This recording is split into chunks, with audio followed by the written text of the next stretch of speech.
కన్యా లగ్నం మీకు 11వ ఇంట్లో అక్కడ ఖచ్చితంగా ఉచ్చ స్థితి పొందుతున్నాడు. మీకు 7వ ఇంటిని చూస్తున్నాడు, 5వ ఇంటిని చూస్తున్నాడు, 3వ ఇంటిని చూస్తున్నాడు.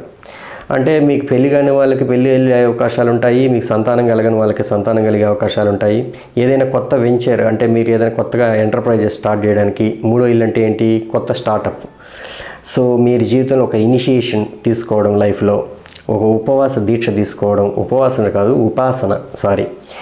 ఉపాసన ఏదైనా తీసుకోవడం, ఇది మంచి సమయంగా తీసుకోవచ్చు. ఒకవేళ ఈయన కామత్రికోణాన్ని యాక్టివేట్ చేస్తున్నప్పటికీ 3వ ఇల్లు 5వ ఇల్లు రెండింటికి కామన్గా ఉండేది ఈ యొక్క ఉపాసన అనేది, అంటే ఒక ఇనిషియేషన్.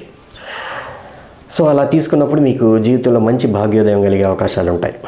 ఏదైనా ఒక గాయత్రి మంత్రాన్ని జపించడము, అట్లా ఏదో ఒక హైయర్ ఎడ్యుకేషన్ అంటే మీకు ఉన్నత ఆధ్యాత్మిక విద్యని ఎంకరేజ్ చేసే విద్య ఏదైనా ఒకటి చదువుకోవడం, ఆ బుక్ చదవడం, భగవద్గీత లాంటి బుక్స్ చదవడం, ఈ టైంలో మిమ్మల్ని ఖచ్చితంగా మంచి ఫలితాలు ఇచ్చే అవకాశాలు ఉంటాయి. ఈ యొక్క 54 రోజులు ఖచ్చితంగా మీరు కనీసం 54 రోజులు ఉండొచ్చు.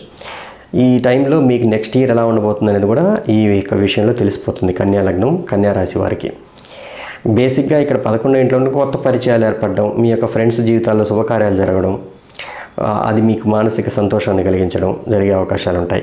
ఏదైనా కుటుంబ గొడవలు అంటే భార్యతో గొడవలు వాళ్ళ సైడ్ ఉంటే మాత్రం అవి సర్దుకునే అవకాశాలు ఉంటాయి.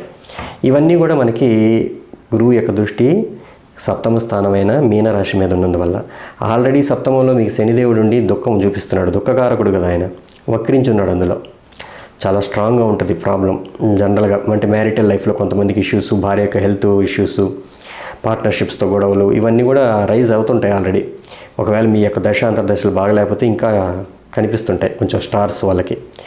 సో అందువల్ల ఏంటంటే ఈ సమయంలో మీకు ఊరట అనమాట ఇది, ఈ 54 రోజులు.